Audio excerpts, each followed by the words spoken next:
Good morning, everyone. This is me. Sorry, no shelling overlay because I wanted to get this video out as soon as possible.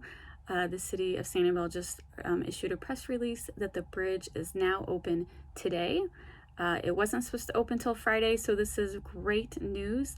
I am going to read directly from the press release, and yes, I apologize for the glare on my glasses. I need reading glasses. Let's see. Governor DeSantis has announced today the Sanibel Causeway and Bridge are open for public access. Beginning at 11, Wednesday, October 19th, the emergency reentry plan established by the city of Sanibel will become effective. Until further notice, vehicular traffic over the causeway and bridge will be allowed as follows. Monday and Tuesday of each week. Essential response personnel only.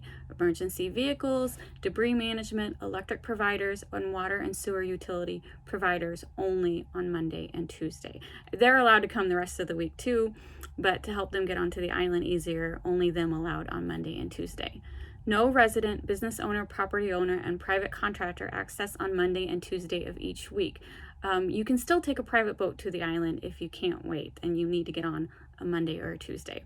Wednesday through Sunday of each week, resident, business owner, property owner, private contractor access. Inbound access between 8 a.m. and 5 p.m.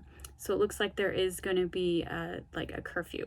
There's 2 inbound lanes. The right lane is for emergency vehicles and emergency government contractors only. Left lane is Sanibel residents, businesses, property owners, and private contractors.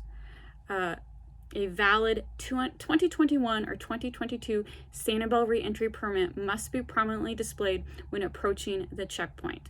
A curfew is in effect between 9 p.m. and 6 a.m. This is slightly different. The Sanibel's curfew used to be 7 p.m. to 7 a.m., but it was, and Captiva's was 9 p.m. to 6 a.m. They decided to make it consistent because to get to Captiva, you have to drive through Sanibel, so it wasn't really fair to have, not fair, but like not, it just wasn't right to have 2 different curfews because the islands are so connected. So the new curfew is 9 p.m. to 6 a.m. No vehicle, bicycle, or pedestrian movement is permitted except for essential response personnel. There is going to, in this press release, there is a link to detailed maps that show the checkpoints and the traffic patterns to assess Sanibel via the causeway.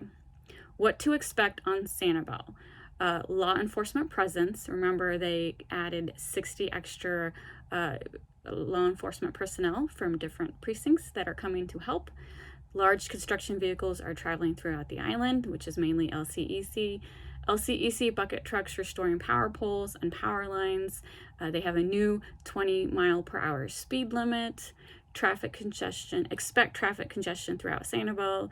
Yes, slow speeds through the areas where essential personnel are working. Yield to emergency crews.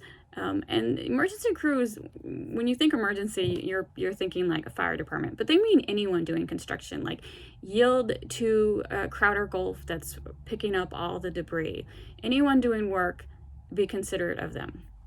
There are a lot of bicyclists throughout the island, low-speed vehicles, and pedestrians in the roadway. They are clearing off the sidewalks, but they're not complete yet, so pedestrians have no choice but to walk in the roadway, so be considerate of them. There are no food services. There are no gasoline stations. There is displaced wildlife, and they mean like the alligators are just all over the place, snakes and iguanas. So just be careful of the wildlife. And like I mentioned earlier, the curfew is 9 p.m. into 6 a.m. So when I say there's no food services, like all the grocery stores, everything is closed down, but there are like the community church has free food there, but it's first come, first serve. So don't depend on that for food. Definitely bring your own. The city of Sanibel is asking residents, property owners, businesses, and private contractors to strictly adhere to the established reentry procedures, including reentry passes, inbound traffic patterns, and all traffic laws, and to obey all enforcement directives. So this is great news. It's opening 2 days ahead of schedule, and they are trying to manage trying to manage the flow of traffic by having 2 lanes And remember, this isn't for vacationers. This is citizens. If you do not have a hurricane pass or you don't have a driver's license that has a Sanibel address, you're not getting on the island. So yeah, 2 days early. I hope you're all having a wonderful day, and I'll be back tomorrow with a new update.